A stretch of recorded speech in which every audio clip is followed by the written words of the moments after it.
It's so good to see you. Thank you so much for being with us. Of course. I love what I'm learning from you, and my dogs are especially appreciative of the fact that you are teaching me how to love them even more than I do already. So thank you very much. Oh, I you're often welcome. wonder if I'm interviewing you for everybody else or if it's just for me, because I'm learning that I'm making a lot of mistakes that a lot of Well, parents make, and it's really good to know these little things. and these are not things that are uncommon for people to make mistakes about. So the fact that, it's sparked by your curiosity and your questions, there are tons of other people out there that have the same questions or have heard the same things that may or may not be accurate. Right, right. So today, I love this topic. I can't wait to hear more about it. It's a dog training topic, and it's about marker training versus clicker training. You're going to explain both. I didn't even know there was a big difference, so I'm looking forward to getting enlightened. What is the main difference between marker training and clicker training? So clicker training is a very specific type of marker training. It uses a tool called a clicker. This is an example of one. Sometimes they're boxes. I like this one because it fits in my hand nicely and it just makes a clicking noise. Think Okay. of an exaggerated sound on a ballpoint pen. Okay. Okay. It's louder. Okay. Okay. And more sharp. Okay. So clicker training is using a clicker like this to mark the behavior that you like. All right. Marker training is any kind of training that uses a sound or a word to mark the behavior that you like. I like single syllable words because by the time you get the second syllable out, your dog may be doing something that you don't want. So that's one of the benefits of the clicker, right? Is that it's as soon as you push it, it happens. But some people's reflexes are a little bit off. And so maybe they're not clicking when the dog is actually doing the behavior because by the time they realize the dog is doing the behavior, process that, and actually get their fingers to move to click, some people have difficulty with that. And it might be easier for them to say either yes or good. Okay, so the dog learns to associate the sound of the click with knowing they're doing what you want them to do. It really acts as a bridge between their behavior and your ability to get the reward to them. So there's still follow up after that. You're praising them, Yes. playing with them, or giving them a treat, whatever their Yes. personality might. Yes. But Oh, if I am asking a dog to look at me, right? And they do it, and I don't have something to mark that, as soon as I reach with my hand into that treat bag, they are no longer looking at me, they're looking at my hand, and they're getting a treat for looking at my hand. aha. Yes. Okay. So Yeah. the clicker will tell them, yep, that's it. And now you're going to get a reward for it. So you talk a lot about rewarding animals for doing the things that you want them to do or the things that are safest for them to do. What about punishment-based training? Should people ever use it? And why is it that you like to avoid that? There's a lot of fallout that can happen. Um, a couple of times ago, I think we were talking about behavior or body language, and I talked about a trust account. Mhm. Okay. In the event that you are disciplining your dog or doing something, and it doesn't have to be what we think of as discipline. If it's something that is unpleasant for the dog, it is punishment. It is aversive. All right. So if you love to, when your dog recalls, you want to hover over them and bang on their chest and, make a big deal about it, and your dog is not comfortable with that banging on the ribs thing, that's not a reward. It's a reward for you, but it's not a reward for the dog. Okay. Okay. So when we're talking about rewards and aversives, we're talking at we need to look at the perspective of the dog, not what we think should be rewarding and what we think should be aversive, but what the actual creature that we are working with whether or not they find it aversive. For example, that click noise, some dogs are afraid of it. Okay, so you would either have to work on getting them used to the noise and recognizing that that's a good thing, or use something else. Because it does not matter, they're not going to feel that what they're getting is a reward, because it's a scary thing that's prompting it. Okay. There's a lot of fallout. You may be able to suppress the behavior using aversives. So maybe the dog isn't barking and lunging at the person coming in the door anymore, right? As long as they go and sit and don't move the rest of the time that they're there. And then now maybe all of a sudden they're charging them when they get up to go to the bathroom or get a drink of water. I think what we're going to talk about next, after the next, I think we're going to actually talk about the techniques that harm a bond with a dog, because there are some people don't realize. So everybody mark your calendar. Yes.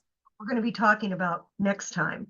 What are the advantages and disadvantages of each training method, the marker clicker? Okay. So one of the things that's nice about the clicker is the signal is always the same every single time.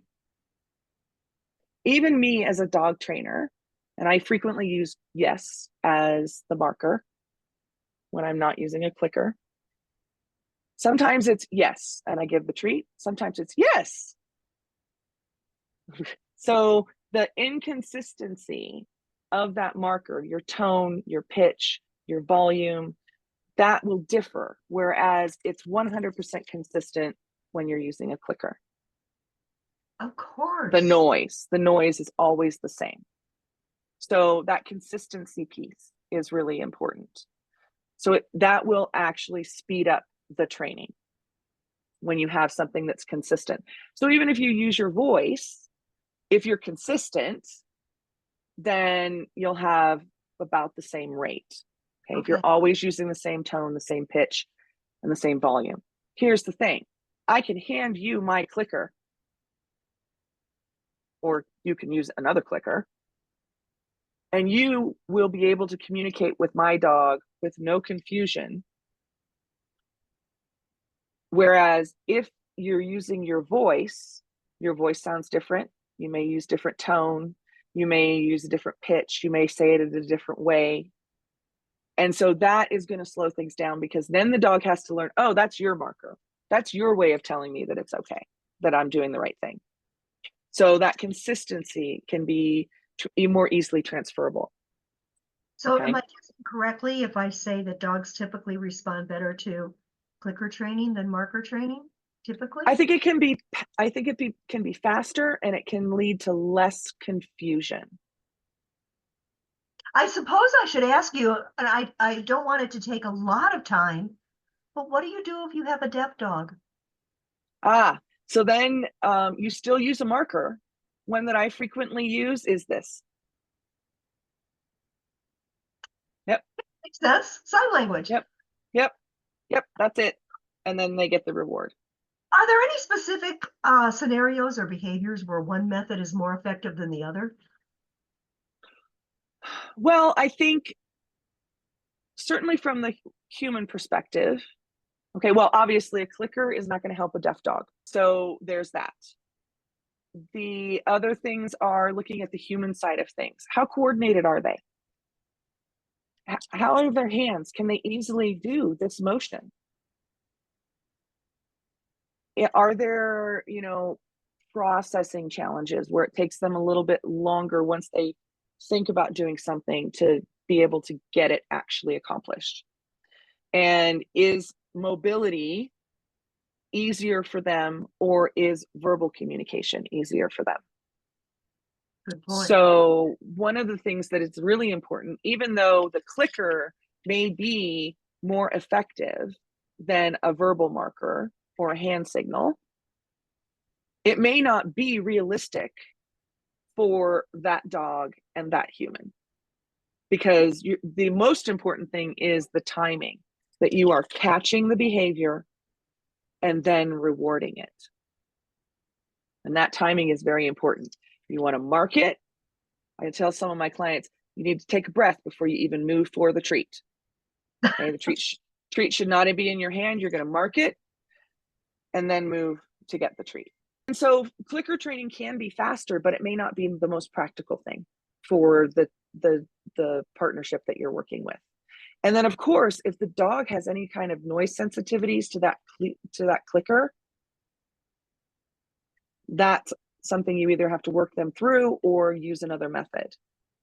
Problem with the clicker is you do have to have it with you. Uh-huh. Okay. Now I've had some people that make a clicking noise with their mouth as their go-to. So now you have the best of both worlds where it's always pretty much sounds the same, and they don't have to have something with them. That's a good tip too. And an easy one to do. Of course, then you still have a different sound if someone else takes over, but it's still better than nothing. Yes. And sometimes, depending on how your tongue is working that day or how dry your mouth is, it sounds a little bit different. So what are your favorite tips for beginners to successfully implement marker or clicker training with their dogs? So the first thing you need to do is you need to load your marker. Whatever you decide to use, you need to help the dog associate that when they hear that noise, word, see that signal, a treat is coming. Oh. Okay, so you make that association. It usually doesn't take a very long time to load a clicker.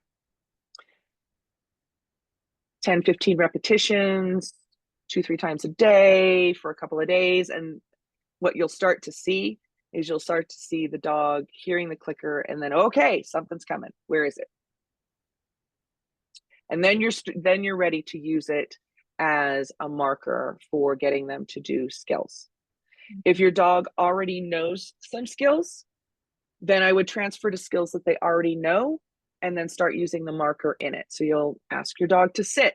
When the rear end hits the floor, you click, and then you give them the treat. Okay, or you say yes, or you do the thumbs up sound or motion, and then they get the reward. So I wouldn't try getting the clicker and then just starting to train a brand new skill without introducing the clicker and what it means to the dog, and then also showing them how it's going to work with something they already can do on cue. Yeah. Then you start working on things that are new. The other thing that I would suggest is you need to work on your timing. So not only do you have to get that marker in when the behavior is happening, but you have to have that pause before you reach to give them that treat. Okay. Or display that toy. How long? It just a short pause. Okay. Right. So it's basically click, reaching for the pouch, giving the food. Okay. So, but a lot of people will be reaching for the pouch before they click, or click as they're reaching for the pouch. And so you want to have just a tiny pause, a second at most, but there does have to be a tiny pause between that and the other. And you can increase that pause. That's the beautiful thing about marker training. Let's say you're out in your backyard and, your dog is fussing at the neighbors and you call them to you, right? You can mark that. And then now we're going to go inside. Now I have a few seconds, right? Because the treat doesn't come right with the click. The click says a treat is coming. But I don't have any treats on me because I wasn't anticipating the neighbors being out and my dog being fussy. So now I've used, and that's another place where a marker word can be helpful because I also may not have my clicker with me. Right. And so I can say, yes, come on, let's go get a treat. Right. Absolutely. Any other suggestions for people? Are there any resources that they can use to learn more about all of this? As usual, I have some resources. So one of the things that was kind of pivotal in getting the clicker movement started is a book by Karen Pryor. It's Don't Shoot the Dog, The New Art of Teaching and Training. Don't be deceived. It is not a new art anymore. This was originally published in 1984. Okay, that's her first book.